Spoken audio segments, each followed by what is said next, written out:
Welcome to Bleav In 76ers with your hosts, former 76ers point guard Eric Snow and two Sixers fanatics in Marcus and Teja Dash. Bleav In 76ers is presented by BetOnline.AG.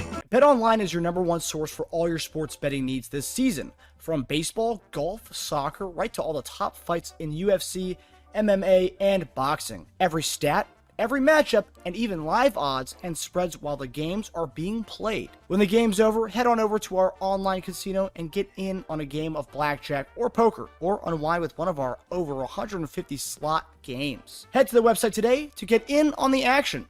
Use promo code BLEAV, that's BLEAV, for your 50% welcome bonus on your first deposit. Bet online, the game starts here.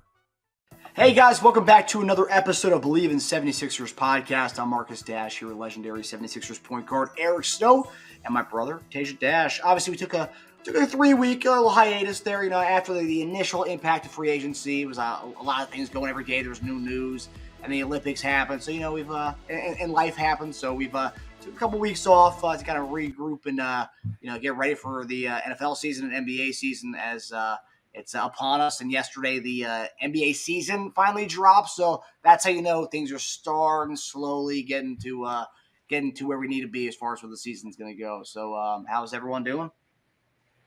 Doing good. Yourself? Pretty good. I'm feeling a lot better after seeing that schedule.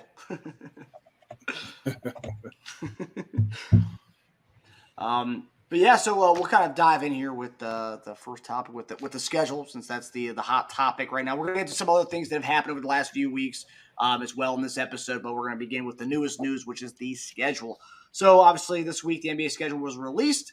Our 76ers have 27 nationally televised games between NBA TV, TNT, ABC, and ESPN. I think if you take away the NBA TV games, we have 21 nationally televised games. Which is the third most amount in the East behind Boston and New York, and we're also tied with Milwaukee with 27. The Sixers have 15 back-to-backs on the schedule, and that's our most since the 2016-2017 season. That was pretty eye-opening for me when I saw that. But obviously, a lot of things to look at in the schedule. What are some of your takeaways, guys, from the schedule? Teja, you want to take us away here, buddy? Some opening things I just noticed. First 20 games, we're facing off against 11 playoff teams. In the middle of it, we have maybe one of our worst stretches, probably the most brutal stretch. We have from January 14th to the 24th, we have Thunder, the Knicks, Pacers, Bucks, Denver, and Cleveland. Pretty rough. And I think 3 of those are in the middle or sandwich on the road. I think it's Indiana, Milwaukee, Denver, 2 back-to-backs, or that's 1 back-to-back, Indiana and Milwaukee traveling, which are pretty close, and then Denver on the 21st. So 3 straight road games in that whole thing. So we started off at home. So it's pretty and even before that, I think we have Orlando. So really you can go from January 10th to the 24th, because then we have New Orleans before that, then road Orlando, then back at home against OKC and New York, and then back on the road against Indiana, Milwaukee, Denver, and then back home to Cleveland. So that's a pretty rough stretch there. The last 20 games, we face off against 9 playoff teams from last year, but we finish off the year with Washington, Atlanta, Chicago. So if we need to make up late ground against somebody, maybe we can roll off just 3 quick games and maybe move up in the standings to, get a better seed. Those are my quick takeaways. And also, I don't think you mentioned Boston and Philadelphia Christmas Day. It's the 5:00 game. So Sixers are again on Christmas Day, which is nice to see your squad on Christmas Day. Hopefully, it's a win. Obviously, it is against Boston, so that's gonna be right around Christmas dinner if you are amongst people who eat Christmas dinners. So hopefully, it's a win for us that day. I mean, it's kind of a tough matchup on Christmas Day after enjoying a nice day of opening gifts and whatnot. And maybe Eric can kick in on this. So from Christmas to December to January 4th starts I think a 6-game road trip. So that's pretty brutal. That's a Christmas gift for him to start a 6-game road trip. Man, Boston, Utah, Portland, Sacramento, Golden State, and then back to Brooklyn. They couldn't even bring us back home after that. We have to pass home to go to Brooklyn for that, and then back home. So, oof. Yeah, I mean, as far as that, I think that the Christmas game against Boston on the 20, obviously that game is so early that I believe that they'll be back home Christmas evening and won't head out west until the 27th. So That's a good saves call. them. So it's really a 5-game trip. That's more true. so than a 6-game trip. So they will at least get back home for at least 2 nights before you head out west. For me, I haven't really digest the schedule, and it's kind of hard for me to kind of versus last season. I think last season, outside of James, I thought every team was kind of like settled, and you kind of knew what you would get from every team when healthy. I mean, Knicks obviously played better, but that wasn't a surprise to me. We all kind of knew they were kind of close. Cavaliers was right there. Orlando was, a team that could be right there. The Pacers, a team that could be right there. Miami, a team that could be right there. So I thought for the most part, you kind of got those teams were nothing really surprised me. This season, we kind of know the teams that's been there up top are going to be there, but I feel like it's some uncertainty. I still feel like it's some uncertainty. If we wanted to put Boston at 1, I still feel there's a great deal of uncertainty from 2 through 8 or 2 through 10, however you want to look at it. Like, it could fall any kind of way. So that's why I'm saying it's kind of hard for me to be like, okay, this part of the schedule is going to be the toughest. I would say right now, the most interesting and the most important part of the season is the first 10 games of the season. Yeah. You have, obviously you have Paul and you have Martin, you have all these new players, and you have basically a new scheme and a new direction. How we get up, what kind of start we get off to could really dictate the season and, how things are going and how fast we gel. So you starting out the season against Boston and Milwaukee. I mean, not Boston, Milwaukee. You starting off against Milwaukee, then you got another nationally televised game at Boston. So I think that's going to be crucial. I really do think we got to get off to a good start. I believe that. And also one thing that caught my attention, I think I read it, and maybe Teja, you can confirm if it's accurate, but I did read where they said all national televised games, teams will not play before or after that. Oh, the day before, you mean? The day before or the day after. Trying to make it more big time games. Yeah, that's smart. Which could lead to why Marcus, why they may have more back-to-backs. That's probably why. So I see it because they probably put games at back-to-back that weren't national televised games. So if you leaving space between all those big-time games, you're gonna have to play more back-to-backs. That makes sense. The number of days in the season didn't change. Yeah. It's happened 3,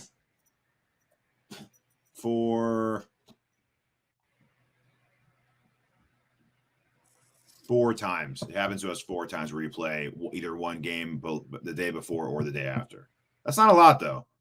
On national, are those ABC and TNT or NBA TV? I believe it was. I think TNT. We play on New Year's and the day after on TNT against Golden State. We play Oklahoma City on the 14th, and then on the 15th we play ESPN National on the 15th against New York. And then where's the other one I just saw? Are those so that OKC New York is home in New York. That's that brutal stretch. I think that's home at both. Yeah. It's different like that. That's what I'm saying. If the trip is short, or like on the trip like that, even if you're going to New York, you don't even have to get on the plane. So those trips are easier, not easy, just easier. Dallas on the March 16th on the road. We play on ABC, and then the next day at Houston, which is still pretty close, Texas. Yes. We play the next day, not televised, but the day before is. And then there was one other one I thought. No, I think that's it. Yeah, not a lot though. Was the OKC game nationally televised or no? No, the New York game is. That's interesting. Yeah, I know. They're both good games. But after the series last year, you knew New York was coming after that battle. That was probably one of the best series in the playoffs. Yeah, every game going to be on national television. I really think that might be the case. I think. Yeah. Every game we have against New York and Boston are all nationally televised games. Yeah. Milwaukee, I think all but one of those games are nationally televised. Yeah, they're not playing around. Then also a part of the schedule, we haven't talked about this yet, obviously, but the in-season tournament, our group, we have New York, Orlando, Brooklyn, and Charlotte. Pretty tough group, I think, for our in-season tournament. In comparison to last year, last year we had Detroit, Indiana, and I don't think Atlanta. So I mean, we're getting two premier playoff teams. Yeah, we didn't make it. We didn't make it.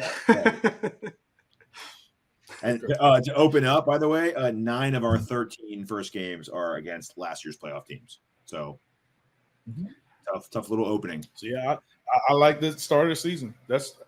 I know we have some stretches, but I still think, the start of the season, you could be comfortable or uncomfortable by the time that stretch comes. Yeah.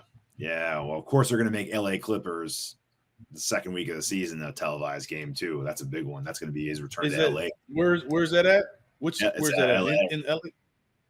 Yeah, we open up. I have to go to that one, Eric. You guys need to go to that one. So I may go to that one. That's a weekday, right? That's a Wednesday? Yeah, it's Wednesday. Yeah, exactly. Maybe I can shoot over there for the day. Have to make that work. And then the 8th, we play the Lakers Friday night. Both televised. Yeah. Nationally televised. That's right. Prices are pretty cheap. I actually looked at that one, but I didn't even think about the Clippers game before it. I don't know. I doubt if I would come for both. I'll probably pick which one. That's in the new arena, right? The LA Clippers. That's gonna be in the new one. So that's pretty cool. First if it is, I'm definitely going to the Clipper game. If it's a new arena, I gotta go see that. You gotta do that. Yeah, it's that into it. Yeah. Yeah. And I think starting ticket price, I think ESPN says they're very reasonable. Starting as low as 67. Those are obviously the nosebleed seats of the 67, but But you could get a sense of look at the Laker game starting at 130, so it's mid bowl seats probably about 100 something probably. Not bad. It's gonna be a fun season. I like the amount of nationally televised games. I think we upped our amount of nationally televised games by 4 games in comparison to last year. Because remember, we talked about it being the uncertainty of what our roster is going to look like, and that's why because they took off from last year. The year before that, we had a lot, and then last year we went down a little bit, and then now we've increased a little bit with PG coming. In other news, so this is kind of old news, but we haven't discussed it yet, so we're going to bring it up right now. So about a few weeks ago, the Sixers signed veteran guard Reggie Jackson. And this kind of had a lot of fans asking at the time if we have too many small guards on our team. Just wanted to ask you guys, what do you think about the signing of Reggie Jackson? And is that a fair concern of having too many small guards on this team? And overall, what does the signing tell you? Well, I think they were looking for a veteran presence that can play the guard position, obviously, and be able to handle the ball, play off the ball. But yeah, I still don't think that it kind of solves some of the issues I had at the guard position. as far as defending and having that one stopper at the guard position. I mean, Reggie has had played great at times. He played some great playoff minutes. I'm still not certain how they're going to play him with Kyle. Like, I don't know if you're going to play them both, or one is a security and one's going to play, or they competing for the position. Still interesting to see like how that plays out. But I mean, I understand the concern. I mean, they are smaller guards, and Maxey, as we've seen, bigger guards kind of post him up, and he's technically not a small guy at his position. So I understand the concern. I mean, I did kind of share that concern as far as the size, especially with us not being, if they're starting Martin and Paul, we're going to be even smaller. So it is interesting to see sort of how this play out.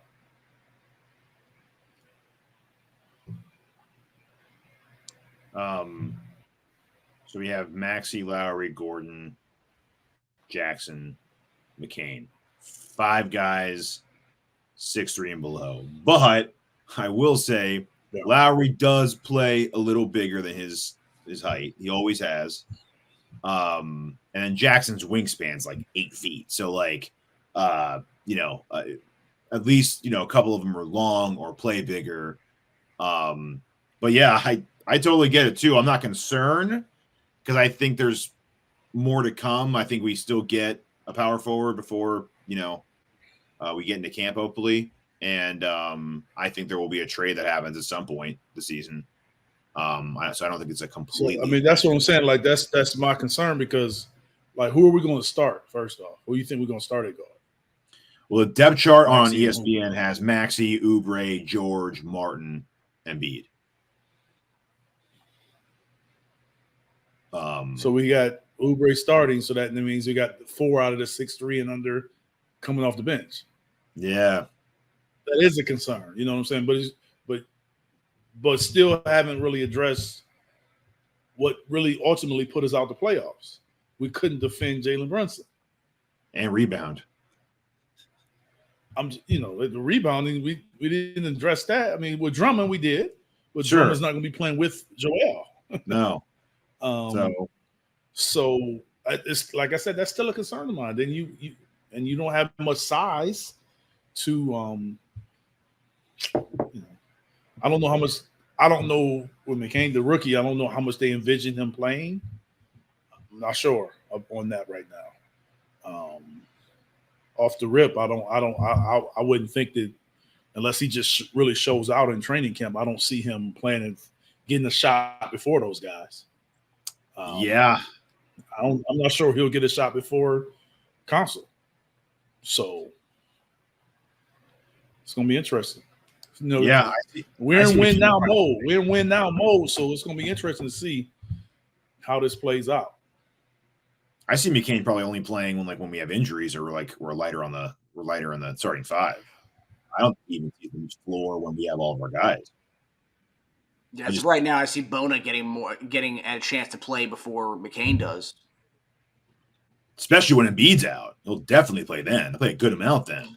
Yeah. If Joel was playing, I don't think he plays very much. No, it's just him and Drummond. Yeah.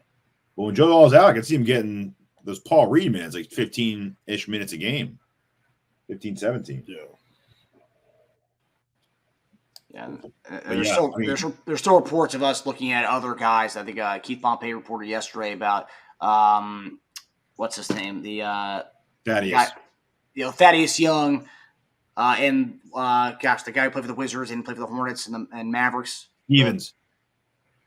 Lamar Stevens. No, I'm talking about the Eastern European guy, the red hair. Gallinari. Not Gal. Yeah, Gallinari's another guy they reported. No, the really like. God, what's his name? He played for the Wizards. He's a knockdown shooter. Can't do anything else. Bertans, yes, Davis Bertans. Yeah. So that's another guy. Yeah, and Morris as well. So yeah. Of all those guys, as far as the rebounding aspect and coming home to finish out his career, Thaddeus Young would be my favorite of all those guys. Just I like that story of him coming back to finish out his career. Who? Thaddeus Young. Who you say? Thaddeus not from Philly? Well, no, I'm saying to finish out his career in Philadelphia, the team that drafted him back in the day. Oh, yeah, the team that he started with. Yeah. Coming back home in that respect. Yes. Um, That makes sense, guys. I got that. Yeah, I mean, I think we're definitely making a move in the season, but I'd like to get one more closer to a traditional 4 right now at this point.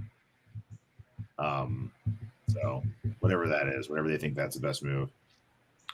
Yeah, I agree. But I do like Jackson, though. I mean, he's a competent player. He's scored 10 points a game the last 4 out of 5 years, and most of his I mean, he can definitely do that. I mean, he has been defensively. He's struggled. So, like I said, that we still didn't address what I'm saying. Like we have to address that. Like, who's going to guard these guys? Yeah. Maybe Kelly is that guy again this year. Maybe Martin can do it, but it needs to be addressed. I mean, if they probably envision Martin being that guy, you would think they're hoping to maybe switch off with wing depth. I guess just have guys that can just kind of hover over him. Yeah, I mean, when you put Joel in the pick and roll, somebody has to be up guarding him. It's true. Somebody has to do it because they were, basically telling him to shoot the mid range, and he did it.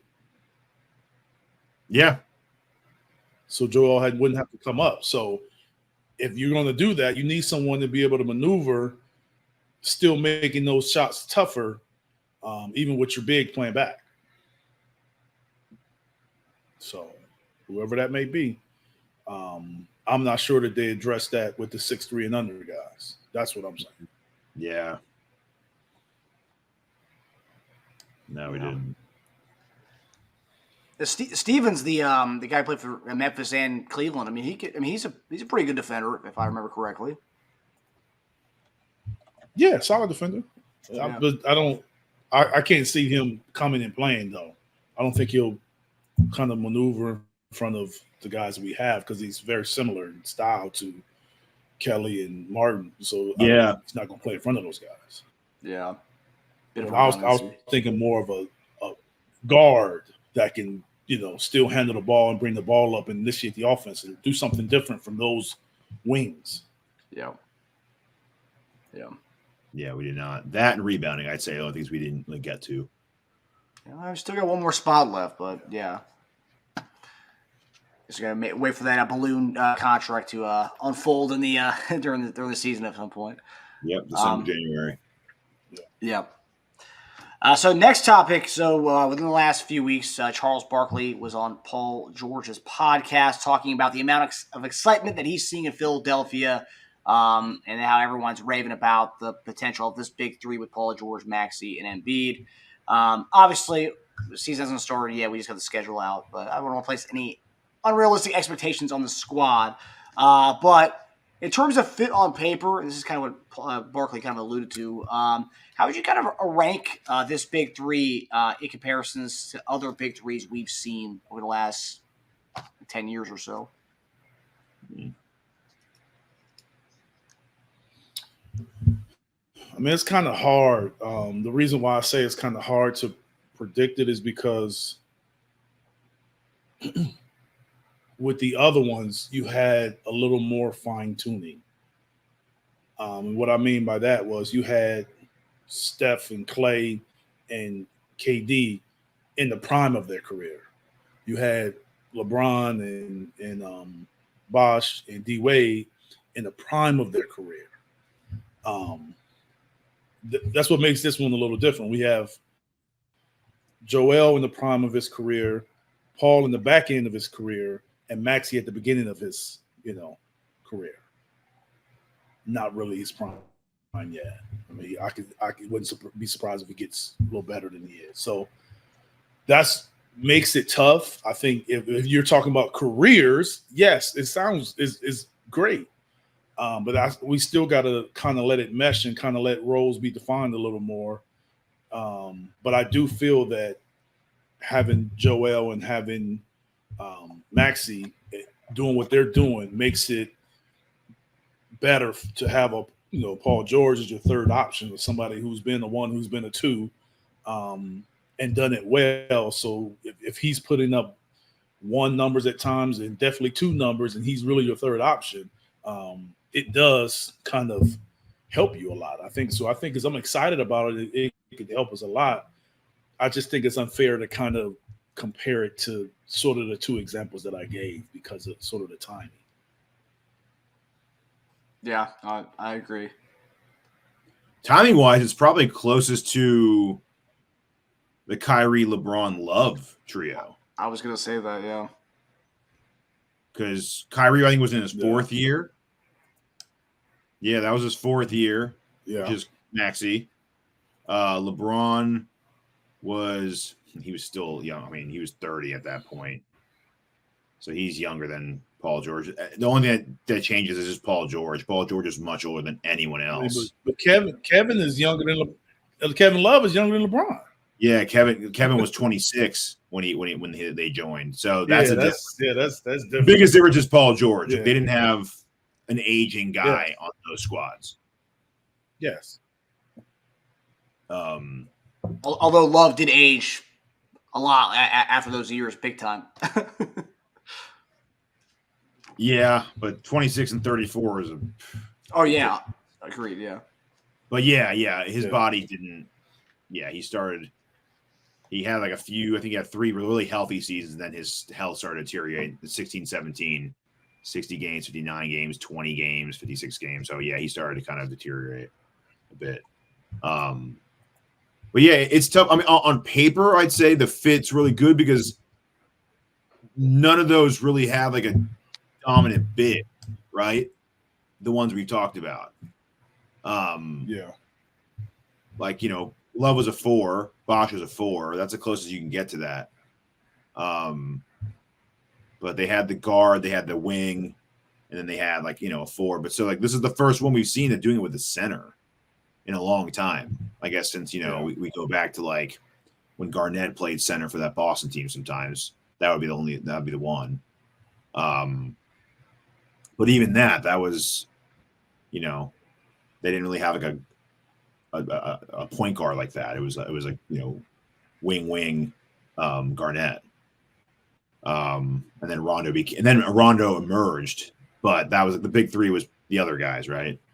And then with Golden State, Golden State's a little different too, right? Because they had like, who would you say that they kind of had like a 4, like a powerful 4, an incredible 2. So like, who gets the 3 out of that one? Would that be Draymond or Clay? So like, they're like they had like an 2 and then awesome 4. But would you call that a big 4? That team? Which year are you talking about? Golden State with Durant, Curry, Draymond, Clay. With Durant? Yeah. Yeah, that's the thing about it is like when KD was there, it was never really looked at as much as a big 4 as it still was a big 3. Like even though Draymond was still very important to that team, yeah, they never really said big 4. Like you never really heard that from people. No. So I guess you could say that based on his productivity playing for them. Because most of the time it's offensive. You say big 3. Yeah, that's what I'm saying. It's usually judged on that alone, and most people using 3 people because that's usually the comparison to other teams. Yeah, 3. That's how good that team was. Like they had a big 3. Yeah, I mean, most of the time you hear big 3. Guys. Most big 3 when they include Draymond is usually when KD wasn't there. The 2 championships that they won when KD wasn't there. Yeah. Yeah. But on paper, it looks amazing. I will say that. The fits there on paper. They just got to make it work now. Yeah. Yeah.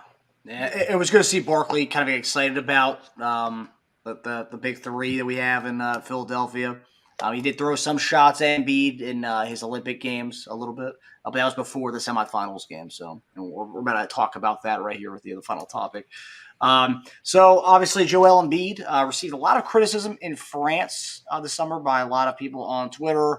And finally he came up big in that semifinals game against Serbia. Outside of Steph, he was probably USA's most important player down the stretch of that semifinals game. Durant hit some big shots. LeBron came up big the entire Olympics. But in that game was Embiid showed out finally in the Olympics. So obviously, one of the biggest knocks that Joel Embiid has is kind of coming up big in big games, and that's something that a lot of people give him credit for. But do you think the way Embiid kind of came up clutch in that semifinals game, because you could arguably say that was one of his biggest games he's ever had to play in, the semifinals of the Olympics rather than the round 2 of the playoffs. But do you think this is something that Embiid can kind of build off of the way he played in that semifinals game when things were looking bleak and he came up big? And just overall, I think he could take a lot of away from the Olympics this year, winning gold with a team like that, with the veteran leadership that he was around this summer. Well, I mean, I think more than anything is it could help him knowing like when to take over, when he's needed. But I still think for Joel, it was a standpoint of him not being 100% healthy and then him not being in great shape. Just really hadn't played a lot of basketball recently. And it kind of showed, in my opinion, it did.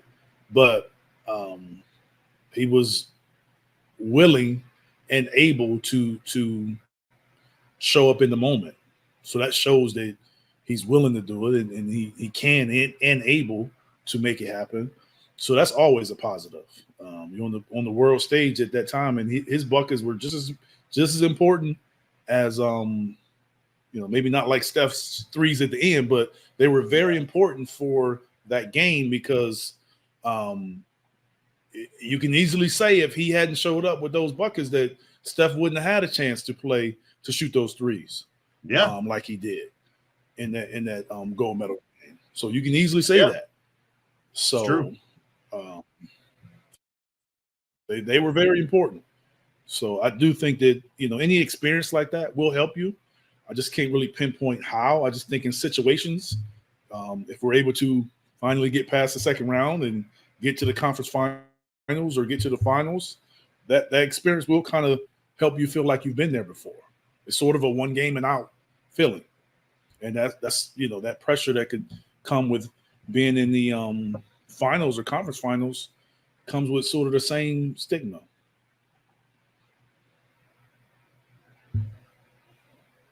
Yeah, and Eric, we were watching the podcast from the Gilbert Arenas and Rashad McCants were kind of going, and Kenyon Martin were going back and forth, and they were saying how one thing they saw in the Olympics and something that Sixers are going to need to adapt. They argued over whether this will force Embiid to play faster, having Paul George on the team. And one thing that he kind of hopefully learned in the Olympic teams that he needs to play a little faster. You can't do the pump fake till there's 5 seconds on the clock and then dish it because you're paying Maxey and George all this money.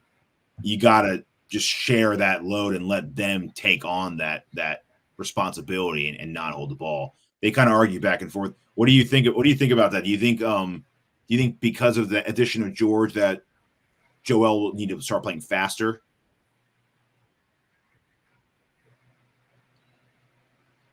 I think he needs to play faster regardless. I do think that he tried to play that way in the Olympics and slowing it down and going through him. There's times when that worked. Probably more in the fourth quarters when the game slowed down a little bit. But early in the game or as the game was going on, you kind of want to get a little faster pace, more flow, more opportunities. I do think that's needed. We can use that. Maybe we play that way while Joel was out. You could play two different styles based on your personnel, but I do think that's something that should be considered. Yeah. Just getting to his sets quicker, whatever you're doing. They compared it to Melo in the Olympics, where Melo had the same kind of like, jab, step, fake for 15, 16 seconds. Yeah. He had to kind of shorten it to about like 8 seconds and get into it quicker. I thought that was an interesting comparison. But I think it's going to be huge. I also think, like you said in the beginning of the season, how important it is. I think all this will hopefully lead to Joel being in maybe the best early season shape he'll be in his career, right? I mean, he pretty much got like a mini season out of this off season. So hopefully that'll translate to him being in just better shape. I mean, you would say that, but it's a lot of time. A lot of time can go. A lot of things can happen. You can get out of shape really fast from August to October. 2 months, you can drop a lot if you can don't undo do all that anything. Olympic shape. I mean, you would think, but let's not get too far ahead of ourselves. Yeah, that's me just hoping. Maybe they'll see the beginning schedule and they're like, I need to be in shape for the beginning of the season this time. Let's hope that's the case. But that's the one thing he did hear, and he heard it too, because he's in tune with all this stuff. He did hear all the chatter about, not being in shape, not being ready for this. So, hopefully that plays into it too. And he knows that and he reacts off that. It's like, all right, well, watch this type thing. Like, and when the season comes, I'll be just fine. I hope so, because we do have a tough opening part, and it'd be good to get off on the right foot with this team, this new team. I mean, aside from George, just a pretty much brand new team, man. We tore it down and like rebuilt it all. So if we got off on a hot start to begin the season, it'd be huge for us instead of just trying to find our way throughout the season. But yeah, I hope it does help him see his way through big games in the playoffs. I think it was huge for him to finally have success in like a postseason type atmosphere. And it was a good prep to get him more attuned to playing with a more balanced roster, right? I mean, again, we're not Team USA, but this is probably the best overall roster. This is the best overall roster that Joel will play with. So if there's any kind of takeaway other than winning at a high level, it's getting used to adjusting your playing style around really talented guys. Yeah, that don't need you to take 17 seconds, draw a triple team and double team, and then dish it to them. George doesn't need you to do that for him all the time. He's a very capable player. Yeah. He knows how to draw that same kind of attention for himself. So that might take a little more time, but maybe this will accelerate that process a little bit, and he'll learn that he doesn't have to do all that. He can do less. Yeah, I mean, playing around that type of talent is an adjustment for almost all those guys. Yeah, it really is. Yeah, that's why it's so much easier for LeBron, because LeBron's used to being a setup man. Yeah, even when he's scoring 25, 30 points a game, he's used to averaging like 7 or 8 assists. So it's easier for him to just draw attention, dish. It's harder for some other guys. Like Joel's been like the give it to me, let me just do all this and just like be in the right spot. That's harder for him because he's so used to just being that ball dominant player. But yeah. Well, finally got some postseason success. I know it's the Olympics, but I'm excited, and hopefully Embiid, being around KD, being around LeBron, being around all these guys, Steph, guys who have had success. Hopefully, the last few weeks, hopefully that he can learn something from those guys and take it to Philadelphia this season. All right, guys. Well, that does it for us. So we're glad to be back after our few-week hiatus, our Olympic hiatus, I'll say. We'll be back next Friday. Hope you guys enjoyed the episode. Take it easy, fellas. All right, take it easy. Later on.